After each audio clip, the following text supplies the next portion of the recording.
Well, hi, Dave. Thank you so much for taking time to talk with us today. Thanks for having me. Nice to meet you. Uh, it's nice to meet you too. I'm a huge fan of, martial arts shows, films. I'm an anime and manga girl. So honestly, when I heard about the show, I was like, this is right up my alley. This is cool. Um, so you were brought in to direct and collab with Kento for this project. What was it like working with him to bring House of Ninjas to life? Oh, it was great. Yeah. He has kind of spearheaded this.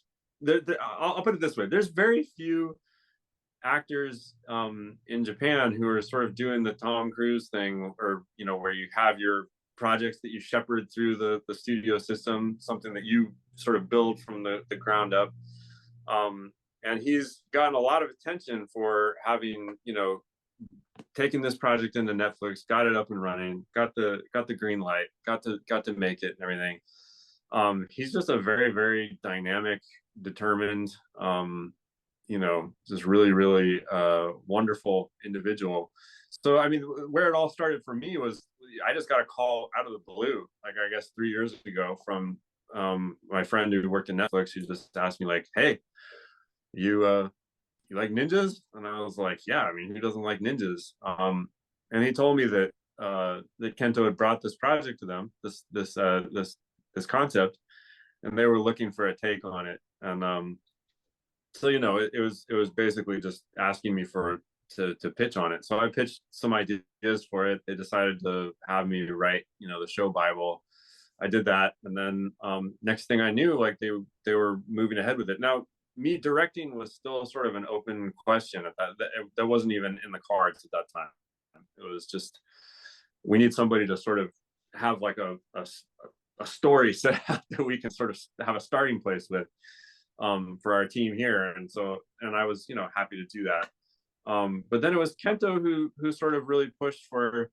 I think he got the show Bible and really, really loved it, and then looked me up and watched my previous film, and he was the one who sort of pushed for, like, why don't we have this guy do it. And eventually I did. So yeah, so I love the guy.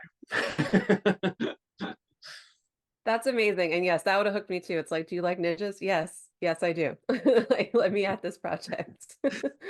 Yeah, who's gonna say no to that question, right? Exactly.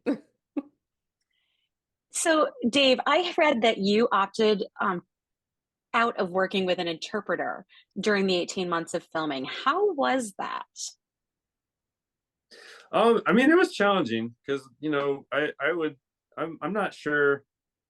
It's hard to self-evaluate, but you know, I would say that my Japanese now, having done the show, is probably like 1,000 times better than it was before. And before, it was still good. Like, not to toot my own horn or anything.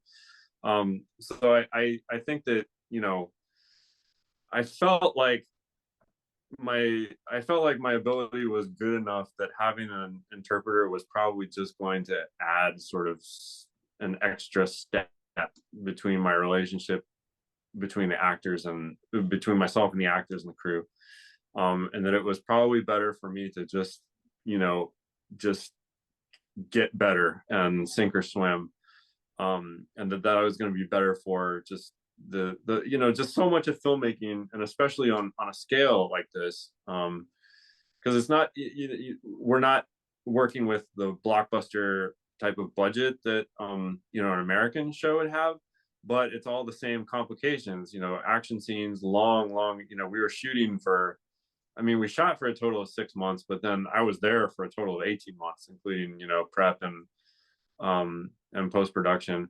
And I just feel like those human relationships just tend to be just so delicate, and I just felt like I just really need to be a part of the team. I need to this is a Japanese show. I should be doing this in Japanese. Otherwise, what's the point of why?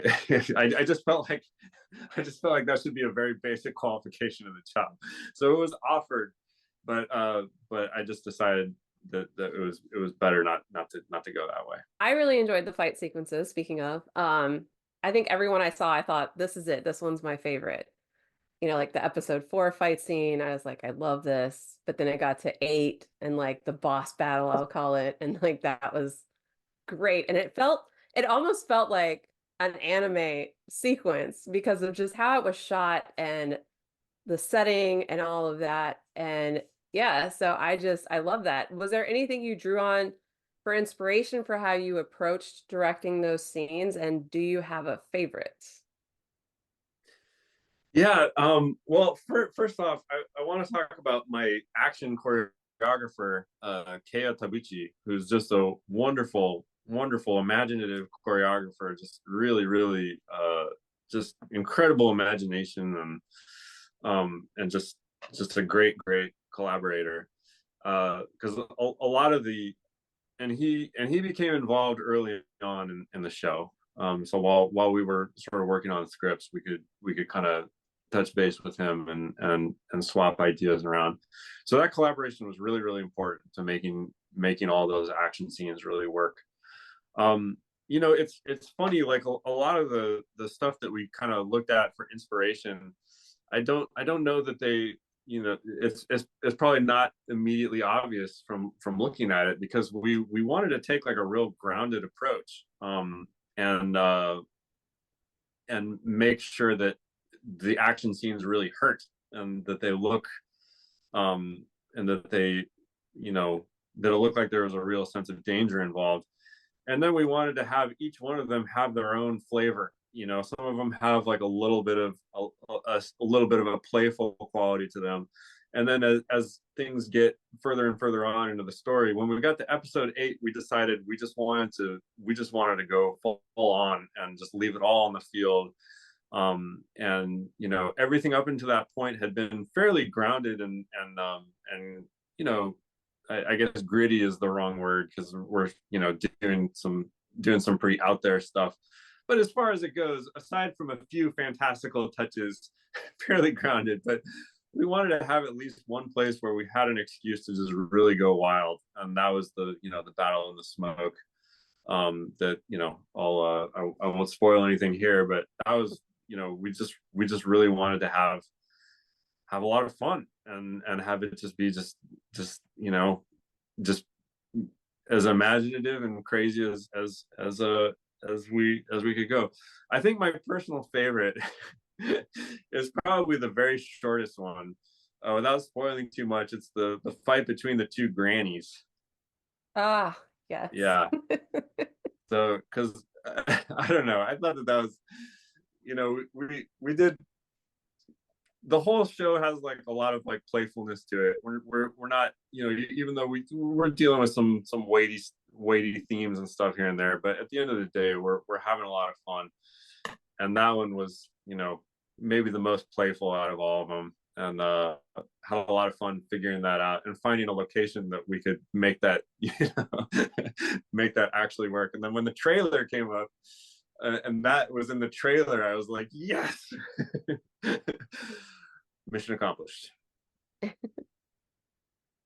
Awesome. Well, thank you so much for speaking with us today, Dave. We have like 3 more questions for you, but we are out of time. So thank you. And we love the series. And I hope everybody's watching it on Netflix because it is really well done. So thank you. Thank you so much. Thanks for having me. Yes. And that we get a season 2. Yes. Oh my goodness. I hope there's season 2. It's already being filmed, right?